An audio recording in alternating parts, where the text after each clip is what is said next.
Hey YouTube, hi. I know it's been a while since I last uploaded a video. A lot of things happened. I visited Japan, I started teaching at high school. Yeah, a lot of things. And I also started an Instagram account, like an active one. I started posting there about my language learning journey, and I got some comments and messages from people asking me to explain how I study and what do I use, what resources and everything. And since it is quite complicated to explain in one comment, I decided to make this video. So here it is. This is going to be a video about my language learning. And it's going to be a long one. I've written some notes that I want to refer to. So I'm going to film it in like 3 parts. And this is the first part, and it's about language learning in general, how I study.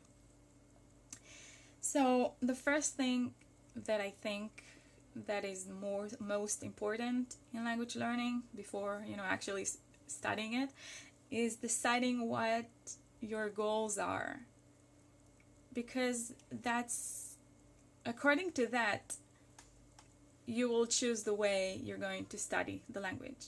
For example, I think I already talked about that, but for example, my Japanese, I don't study it so I will be able to speak it because I don't live in Japan. I don't need to speak the language. I study it mostly so I could read and sometimes write.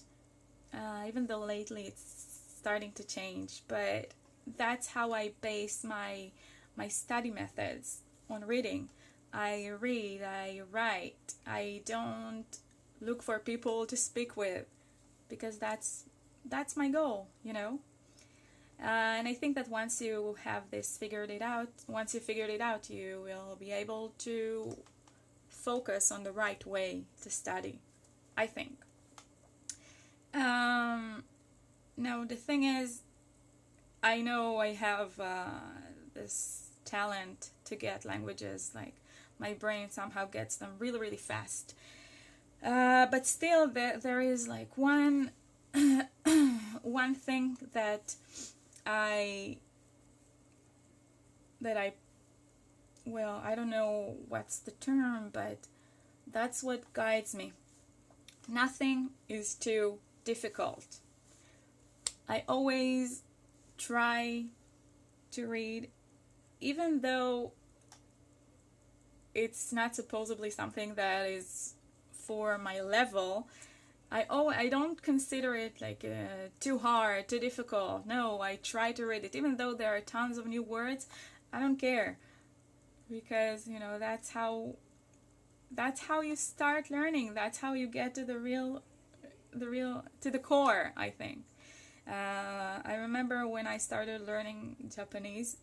Sure, I didn't like straight away go to read newspapers, but I did try to read, like fairy tales, which I really like, and some light novels and stuff, because I like reading. And I don't like the marketing method of, this is for N2 level, this is for N3 level, you should read that. No, I started reading native language, books in Japanese, like very early on, just because of that. Thanks to that.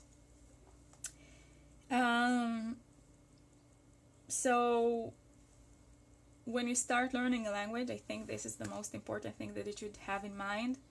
Like, nothing is too difficult. It's basically, language is just all about words, right? So you can just open dictionary, even if it means that you're going to open a dictionary like 100 times. If it interests you, then that's what you're going to do, right? So when you're starting learning a language, one of the most important tools that I think you could have is ASML. Now, I'm kind of against doing what everyone else does, and especially this kind of generic tool. I mean, how could a company create like language learning materials for all of the languages, right?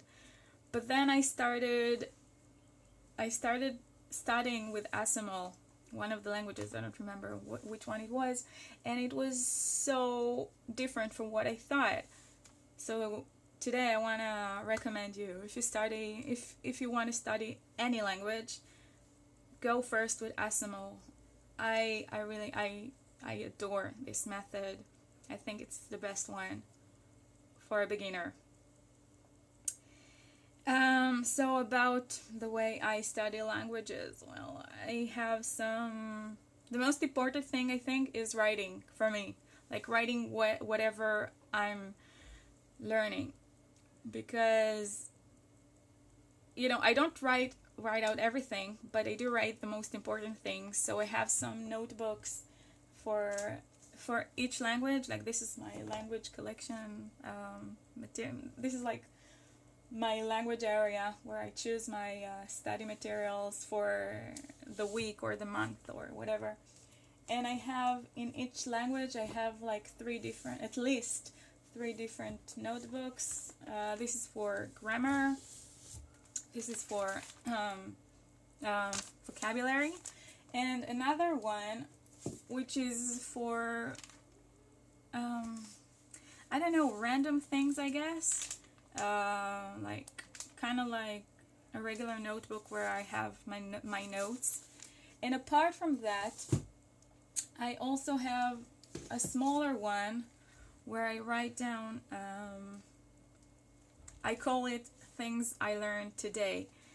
Just random things, I just watch a TV show, or read something, or read a certain grammar point that I want to remember later. So I'm just writing it, and later on I review it, like once a week or so.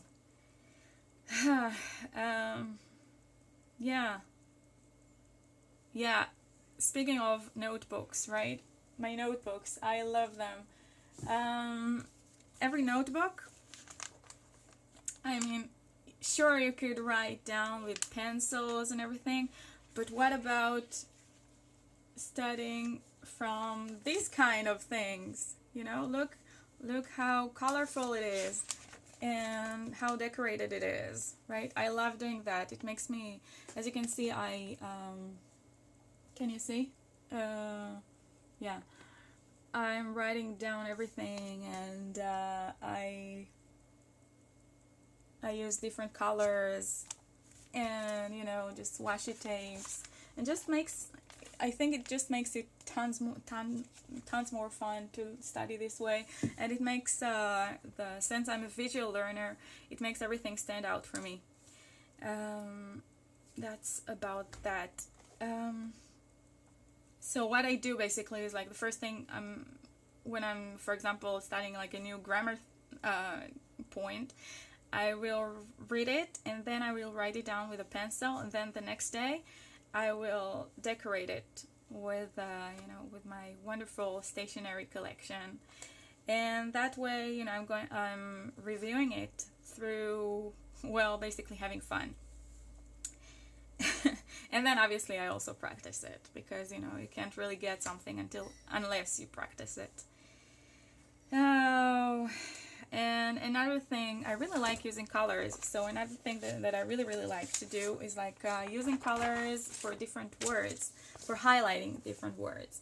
For example, this is a book that I'm reading, The Little Prince, and as you can see, I'm highlighting every new word with a different color, and then in the margins, I don't know if you can see that.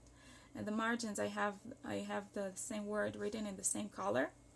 Once again, I'm a visual learner. It makes it tons more accessible and easier to read and remember, I think. So that was part 1. I will get back to you with part 2.